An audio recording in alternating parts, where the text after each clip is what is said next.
All right, welcome to this bonus interval training workout with me. During the FYM anniversary celebration week, there are a lot of requests for a bonus video on interval training workouts. So I went ahead and created the 7 non-impact moves that you can choose to use, so there's no excuse not to get a good high-intensity interval training workout in. And now this one, a lot of you might not be familiar with what a true interval training session really does feel like. Maybe you've never experienced the FYM style of doing it, never had the soundtrack availability to the soundtracks, and hey, actually working out with me live kind of makes it more fun and motivating. So today's workout is a 30-30 timed interval training workout. So what that means is that we're alternating bursts of high intensity exercise for 30 seconds, then taking an active recovery for 30 seconds. I'm going to show you what your moves are for each of those options. And for those of you watching live, just a reminder that you don't have to be scared. I know she's kidding. That ask away in the chat room. If you're watching this as a replay and you still have questions, shoot me an email, holly@FitYummyMummy.com. And as always, if you want more interval training workouts, ask me about it. I have many for you to choose from. So 30-30s. The first move that I want to teach you is called a zero run. So what does that mean, a zero run? And this is actually a non-impact interval training workout for you. Zero run is going to look like this. I want you to think about when you get down, like if you were to sprint, and you know the starting blocks for sprinting, you get down into that position, then you go. Well, it's going to look like this. So I want you to think about you're hinging forward, finding that balance on one leg, opposite arm, opposite leg. Then from here, you're staying right there. Boom. That opposite knee comes up. Boom. Boom. From the side. So you're finding that starting stance. Boom. Boom. Boom. Now, there's a couple different ways to modify that to meet the intensity level that you wish to achieve. The more challenging variation of this is to stay nice and low. This is about a 45-degree bend. Then from here, it's how many jabs of that knee coming up. The second way that you can modify it, keep that knee deep bend, but now you're going a little bit slower. Or you might find that your foot does not want to, you don't want to keep that knee up. You want it just on the ground for balance. What are my arms doing? Or if this gets really intense, holding that static position, bring it up a little. You don't have to be way down here. You can be right here.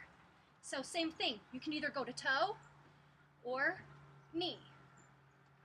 I better stop doing that on one leg. That's called the zero run. We're going to alternate that per round. So for 30 seconds, you're going to be doing zero runs while focused on or stabilizing on your right leg. Then the next time we do it, we'll switch and do it on the left leg. Questions about that one? See, it's already got my heart rate up. Cold out here? No, I don't feel it anymore. Just from learning it. The other on move that we're going to do, and that's something I like to teach about interval training, is that you want to have at least 2 different challenging moves that you can rotate between. So you're not doing the same move all the way through the workout, which is boring, and you're also not doing something different every single time, so you have no way to judge your progress or no way to set personal bests, no way to measure your intensity level. And yes, you could also do that while elevated on a box. That allows you to go a little bit deeper into that move. The other on move is a swing variation. I'll start off with the kettlebell swing, then I'll show you some alternatives. The swing is a hip hinging motion. So chest is out, back is flat. You feel your torso folding over your hip bones. So you can fold your torso over your fingertips right at your hip bones. Knees are 45-degree bend. So the weight goes back between your upper inner thighs. And as you extend your hips, you pop those glutes. That forces the weight up to shoulder height. At the top of a swing, if you were to bend my arms and pick me up and put me down on the ground, I'd form the perfect plank. The reason why I tell you that is because you don't want any of this hyperextension of the back. You also want to be careful of your back, that as you are hinging forward, that you're folding over far enough. You don't want it to be right here. Notice my neck is craning, my lower back is craning, this weight's pulling on it, that's putting pressure on your lower back. You want to make sure that you're actually hinging forward and coming up, so you want your gaze to follow how your torso hinges forward. You don't want your neck craning up here, keeping a neutral spine. So with the kettlebell, you always start with the kettlebell on the ground. You don't start here. When I talk about kettlebell swings, your first swing should be as strong as your last. If you start here, you're trying to build momentum. You're not focusing on good hip hinging form. So that's why you keep it out in front of you and you hike it back between those upper and inner thighs. Looks like this.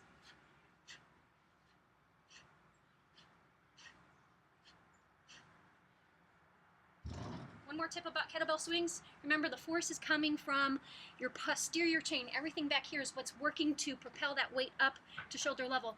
You're not lifting your arms up. Questions about kettlebell swing?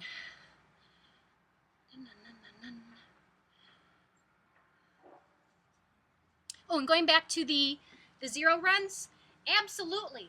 If you need to have something to hold on to for balance, have a chair there. That's fine. And then you just focus on, if you can't get your arms going, then you just focus on good form with your legs. That was a great question.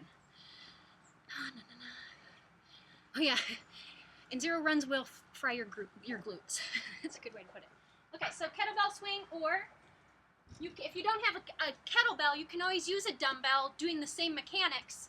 You'll just start the dumbbell out in front of you, so same thing, hike it. If you're not so sure about the proper form for a swing, then what you can do are skier swings. Looks like this. Narrow stance, holding on to two dumbbells. You're going to be doing what looks like a skiing motion. So weights go back, but then you are in that same upright position at the top of each swing as if you had a kettlebell. Same hip hinging motion. And really, the skier swing is great if you're starting off with swings because it prevents you from making the biggest swing mistake, which is people tend to squat. The weight should not be dropping below your knees. So skier swings are great to help teach you that hip hinging form. You can also just do a body weight version of that move.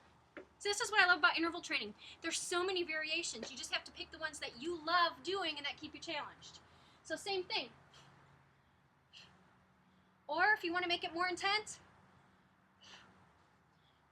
so what I'm doing is coming up onto my tiptoes and my arms go straight overhead. Questions?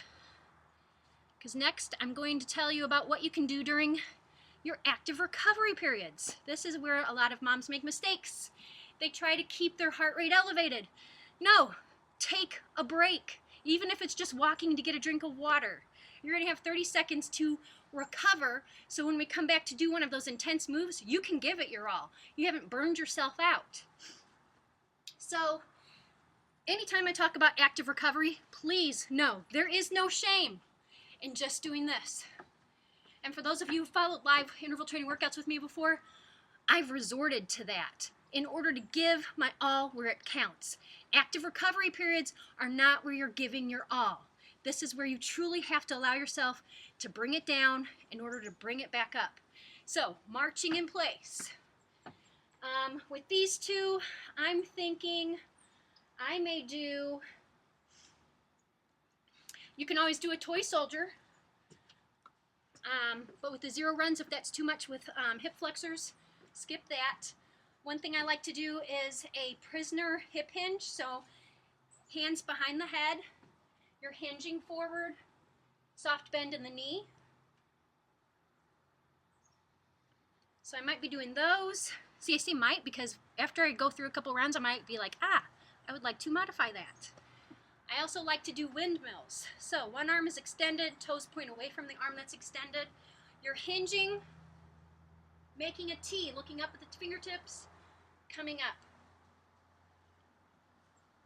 Coming up. Pick a move that makes it feel good for you, that allows you to recover. Once again, it's okay to just march in place.